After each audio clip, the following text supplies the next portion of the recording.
J'ai analysé plus de 100 plans de géopo, que ce soit des calls, que ce soit des copies, y compris cette copie, qui est littéralement ma première en prépa, et tu peux voir le joli 8 sur 20, et ma deuxième copie en prépa, où j'ai eu 15 sur 20. Et en fait, entre ces deux copies, j'ai compris quelque chose. J'ai compris qu'il y avait différents types de plans, et qu'il y avait certains plans qui marchaient beaucoup mieux que d'autres, et c'est ce que je vais te partager dans cette vidéo. Ok, les types de plans géopo, go. Ce qu'on va couvrir. 3 disclaimers d'abord, avant de commencer. Puis les 4 types de plans les plus fréquents en géopo. Et résumé, très simple. Je vais juste mettre un petit stylet juste là pour que tu puisses suivre. Donc résumé. Et bonus, comment progresser en plan. Donc reste bien jusqu'à la fin. Premier bonus, tu peux récupérer le PowerPoint en description. C'est complètement gratuit. Tu as juste à cliquer sur le lien, tu l'auras directement. 3 disclaimers, c'est parti. D'abord, il n'y a pas de plan parfait. Je m'explique. Il peut y avoir plusieurs plans qui marchent pour le même sujet. Tu peux avoir 2 copies ou 3 copies avec des plans complètement différents, mais c'est sur le même sujet et les 3 ont des très bonnes notes. Tout simplement parce qu'il n'y a pas un plan qui fit exactement. Donc, tu n'as pas à chercher le plan parfait, mais juste un plan qui marche. Ensuite, le plan, c'est 20% de la note grand max. Ce qui compte le plus dans ta copie, c'est ta méthode d'argumentation. C'est à quel point tu es clair dans la façon de décrire. Et c'est quelque chose, pardon, que j'ai décrit dans cette vidéo, qui va être en haut à droite, et dont je ne vais pas parler aujourd'hui parce que on parle de plan aujourd'hui. C'est pas le sujet. Regarde la vidéo après si ça t'intéresse. Le plan répond à la problématique, pas au sujet. Très important. Ça veut dire que tu peux modifier un petit peu ta problématique pour mettre le plan que tu veux. En général, on est censé trouver la problématique puis le plan, mais ce que la plupart des gens font, c'est d'abord de trouver le plan et après la problématique. Les 4 types de plans. C'est parti. D'abord, le plan thématique. C'est un plan dans lequel il y aura 3 thèmes de taille et d'importance égale. Et c'est assez contraignant parce que si tu n'as que 2 thèmes, tu peux pas le faire. Si tu en as 4, tu peux pas. Si tu as 3 thèmes, mais il y en a un qui est quand même beaucoup plus important que les autres, tu peux pas. Et du coup, c'est pour ça que c'est plutôt un découpage des sous-parties ou alors un plan pour l'oral. Je vais te donner un exemple après de call pour que tu comprennes de quoi je parle concrètement. Mais d'abord, bonus numéro 2, les découpages thématiques en sous-parties. Donc en gros, dans ta grande partie, tu vas avoir peut-être une sous-partie économique, une sous-partie géopolitique, une sous-partie sociale ou politique. Ou alors, dans une grande partie, tu auras une sous-partie flux de capitaux, une sous-partie flux de biens et services, une sous-partie flux humain, une sous-partie flux d'informations. Normalement, il faut que tu essayes de viser quand même 3 grandes parties, 3 sous-parties. Si une fois tu en as 4, c'est pas très grave, encore moins à l'oral. Tu peux aussi avoir une typologie par acteur, du coup, entreprise, État, individu, par échelle, mondiale, régionale, nationale, locale. Donc là, tu en prends 3 parmi les 4. Ou par territoire. Tu essayes de trouver 2 centres. En général, ça va être les métropoles et les littoraux et les périphéries. Ok, les fondements de la puissance chinoise, c'est un exemple de plan thématique que j'ai utilisé à l'oral. Donc là, tu peux voir mon grand 1, c'est hard power économique. Grand 2, hard power politico-militaire. Et grand 3, soft power. Donc là, il y avait en plus un petit peu une dimension chronologique parce que d'abord la Chine a été forte économiquement, pardon, puis en termes de politique et de militaire, puis dans son soft power. Si c'est des termes que tu comprends pas pour l'instant, c'est pas grave, tout te sera expliqué au début de ta prépa. Et donc là, on avait vraiment 3 thèmes d'importance égale, littéralement. Donc là, le plan thématique marche bien, mais tu regardes que c'est une colle et c'est à l'oral. C'était pas à l'écrit. À l'écrit, ça aurait pu tomber ce genre de sujet, mais c'est assez rare quand même.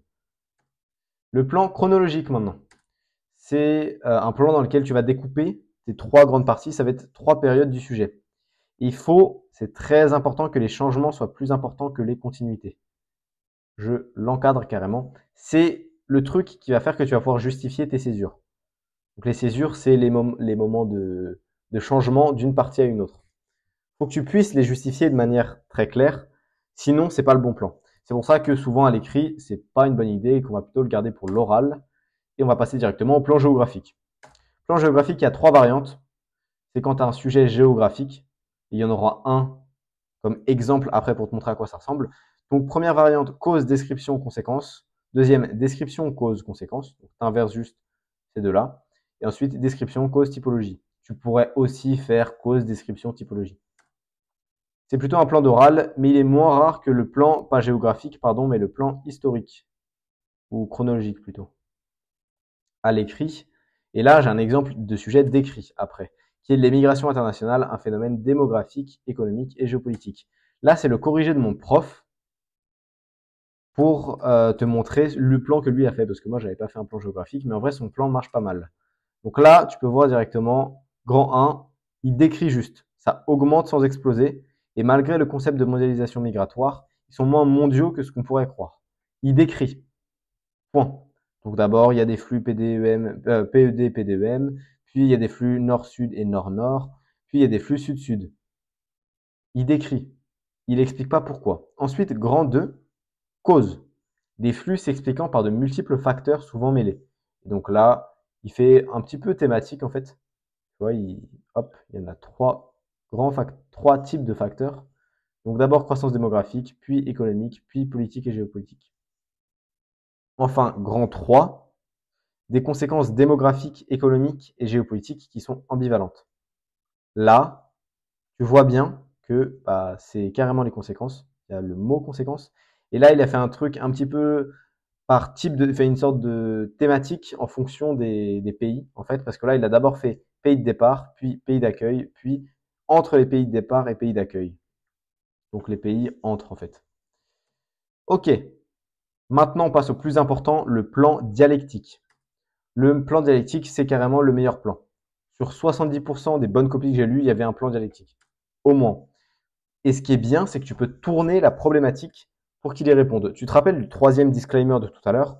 Je t'avais dit que tu pouvais, enfin, que plutôt le plan répondait à la problématique et pas au sujet. Et donc, en fait, tu peux modifier un petit peu ta problématique pour qu'elle pose la question qui va arriver à un oui-non. Donc, l'idée, c'est simple, c'est thèse, nuance, dépassement. Donc, thèse, c'est plutôt ton oui. Ça, c'est ton mais. Et j'apprends à écrire un de ces jours quand même. Et ça, c'est dépassement. Et il y a une variante. En général, quand tu as géopolitique dans le sujet, tu peux faire d'abord coopération, puis rivalité. Enfin, rapport d'abord de coopération, puis de rivalité, puis dépassement. Et du coup, la question à 10 000 euros, comment est-ce que tu te dépasses? Bonus numéro 3, comment dépasser? Si tu as une idée évidente, tu l'exploites. Il y a un exemple après sur le sujet, que reste-t-il du tiers-monde? Et je vais t'expliquer ce que c'était l'idée évidente. Sinon, il y a des grands 3 un petit peu passe-partout. C'est jamais la meilleure option, mais c'est mieux que rien. C'est mieux déjà que de faire que 2 grandes parties, par exemple. C'est mieux de faire un grand 3 que de faire un grand 3, pardon, où tu vas te répéter. D'abord, prospective. Là, encore une fois, on a un exemple sur l'Afrique au XXIe siècle, une nouvelle donne géopolitique et géoéconomique. Je vais te montrer l'exemple. Ensuite, tu peux faire un grand 3, gouvernance mondiale. C'est moi ce que j'ai fait là sur le sujet du concours. Donc le sujet, c'était plus ou moins le réchauffement climatique, un facteur de modification de la mondialisation, quelque chose comme ça. Et là, j'ai fait mon grand 3 sur la gouvernance mondiale. Parce qu'en vrai, j'avais pas d'idée et ça rentrait pas mal. Ensuite, tu peux avoir un grand 3 sur les inégalités à différents types d'échelles. Ouais, en fait, non, je vais pas écrire différentes échelles là. Donc, tu fais d'abord les inégalités entre les États, puis entre les régions, puis entre les individus. En fait. Ou alors géographique. Donc là, tu reprends différents types de territoires, comme ce que mon prof avait fait tout à l'heure ici. Tu vois, là, c'est un. Bon, c'était pas le grand 3 du plan dialectique, mais là, pour le coup, il a quand même fait en fait quelque chose d'un peu géographique avec les différents types de territoires. Et enfin, mise en relation.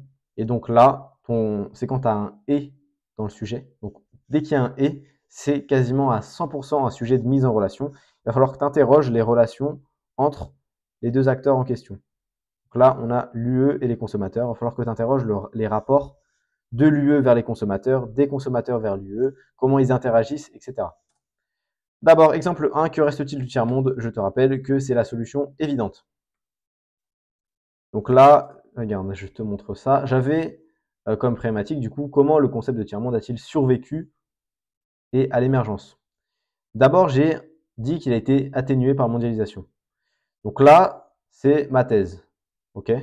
Mais en même temps, je nuance cette thèse en disant qu'il y a des héritages qui persistent. C'est mon grand 2. Donc ça, c'est nuance. Et en fait, pour le tiers-monde, il y a vraiment deux acceptions dans comment ça a été créé au début. par Alfred Sauvy en 1952. Ouais, je flex. En gros, c'était d'abord économique parce que c'était les pays les plus pauvres comparé au bloc de l'Ouest et au bloc de l'Est, en gros. Et c'était quelque chose de géopolitique parce qu'ils voulaient pas, enfin, c'était un ensemble de pays qui voulaient pas être intégrés ni au bloc de l'URSS ni au bloc des États-Unis. Et donc, j'avais clairement deux grands thèmes là, tu vois. J'aurais bien aimé faire grand 1 politiquement, grand 2 économiquement. Mais j'ai pas pu. Et donc, d'abord, j'ai fait mon grand 1 et mon grand 2 sur l'économie. Et du coup, là, mon grand 3, c'était évident, c'était obvious. Il fallait parler de géopolitique. Donc là, j'avais mon idée vraiment obvious. Et donc, sur le plan politique, où j'aurais même pu rajouter géopolitique, du non-alignement au multi-alignement. L'Afrique au XXIe siècle, une nouvelle donne géoéconomique et géopolitique. Là, c'est le grand 3, prospective. Et tu vas voir. Donc là, d'abord, j'ai mon grand 1, des progrès indéniables, thèse. Grand 2, il y a quand même certaines problématiques qui restent. Donc, on dirait plutôt non. Genre, grand 1, il dit plutôt oui, nouvelle donne. Grand 2, il dit plutôt non. Mais tu vois, c'est toujours très nuancé. C'est important d'être très nuancé quand tu fais des dissertations. Et mon grand 3, il est là, de nouveaux défis. Et donc là, j'ai une liste des défis. Donc d'abord l'urgence climatique, puis la question des migrations, puis de nouveaux acteurs. Là, j'ai mon plan de prospective, enfin j'ai mon grand 3 pardon, de prospective. Et ça marche bien pour l'Afrique en général parce que bah, franchement, l'Afrique, il y a encore plein de choses. Enfin, je regarde même d'un point de vue géopolitique.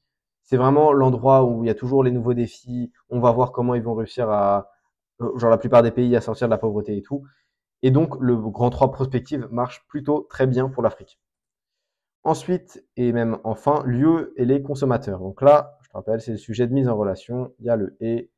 C'est dans quel sens? Comme ça ou bien comme ça. C'est dégueulasse.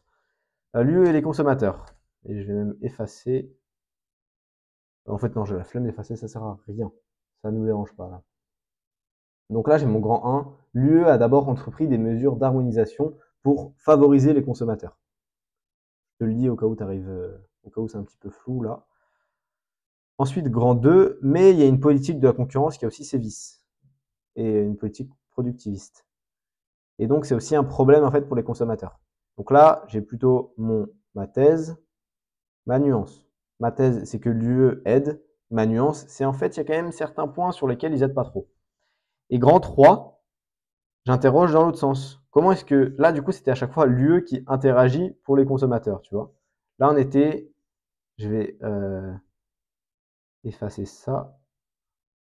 Là, on était que dans ce sens-là, dans mon grand 1 et mon grand 2, tu vois. C'est que l'UE qui fait des choses qui impactent les consommateurs. Et là, du coup, mon grand 3, ça va être les consommateurs, comment eux, ils agissent vis-à-vis de l'UE. Et donc là, j'ai expliqué, par exemple, qu'ils profitaient des faiblesses de l'Union européenne, qu'il y a des inégalités de développement, etc. Et qu'ils vont maximiser leur comportement de consommateurs en essayant, par exemple, d'aller acheter des clopes à Andorre parce qu'il y a moins de taxes qu'en France. Bref, on a vu les 3 disclaimers. Donc, pas de plan parfait, c'est 20% de la note et ça répond à la problématique. Les 3 plans les plus utilisés à l'oral, mais qui peuvent aussi un petit peu servir à l'écrit, thématique, chronologique, géographique. Le plan dialectique, qui est le big boss des plans, c'est vraiment le meilleur. Et bonus numéro 4, comment progresser en plan. C'est parti. D'abord, il faut que tu t'entraînes beaucoup. Une fois que tu as vu cette vidéo, ce cours, tu t'entraînes vraiment chez toi. Moi, ce qui m'a beaucoup aidé, c'est de faire des programmes de colle. Donc les colles, c'est des interrogations orales que tu auras toutes les 2 semaines en géopo. Et ton prof, il va te donner une liste de peut-être 20 ou 25 sujets sur lesquels tu peux potentiellement tomber. Ça s'appelle un programme de colle. Et donc moi, ce que je faisais, c'était que juste, je le faisais en entier. C'est-à-dire qu'en fait, chaque sujet, je prenais 10 minutes pour me dire, bah là, si je tombe dessus à l'oral, qu'est-ce que je fais? Quel plan je fais? Et donc, ce que j'ai essayé de faire aussi, c'est d'essayer d'avoir un feedback. Donc soit je le faisais avec d'autres élèves, tout simplement, soit je demandais à mon prof, soit du coup, toi, tu peux demander à ton prof un élève fort, ou si tu es dans Academia, à moi. Et je vais effacer parce que c'est dégueulasse. Hop. Ensuite, tu peux aussi apprendre les plans de cours par cœur pour essayer de voir un petit peu certaines typologies. Par exemple, moi, le coup des inégalités à plusieurs échelles, je ne l'ai pas inventé. C'est juste que mon prof, dans plusieurs de ses cours, ça finissait sur une sous-partie sur les inégalités. Et il mettait d'abord à l'échelle régionale, après à l'échelle locale, etc. Et c'est lent, mais ça finira par porter ses fruits, promis. Oui, c'est super chiant. Oui, c'est super chiant de faire tous les programmes de colle et de faire 25 sujets par 2 semaines. C'est long. Mais au bout d'un moment, petit à petit, tu vas commencer à faire des meilleurs plans et à progresser en géopo. C'est en tout cas ce qui m'est arrivé. C'est en tout cas ce que j'ai remarqué parmi la plupart des élèves qui ont réussi au concours.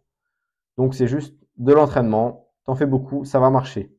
C'est fini. N'oublie pas le PowerPoint en description. Dis-moi ce que tu as pensé de cet épisode et dis-moi s'il y a un sujet qui t'intéresserait à traiter. Je te souhaite de passer une bonne journée, frérot. Gros bisous. Si tu es un élève motivé de prépa ECG ou un futur élève motivé de prépa ECG, Academia sera ravi de t'aider à réussir tes 2 ans. Sinon, profite du contenu gratuit. Passe une bonne journée.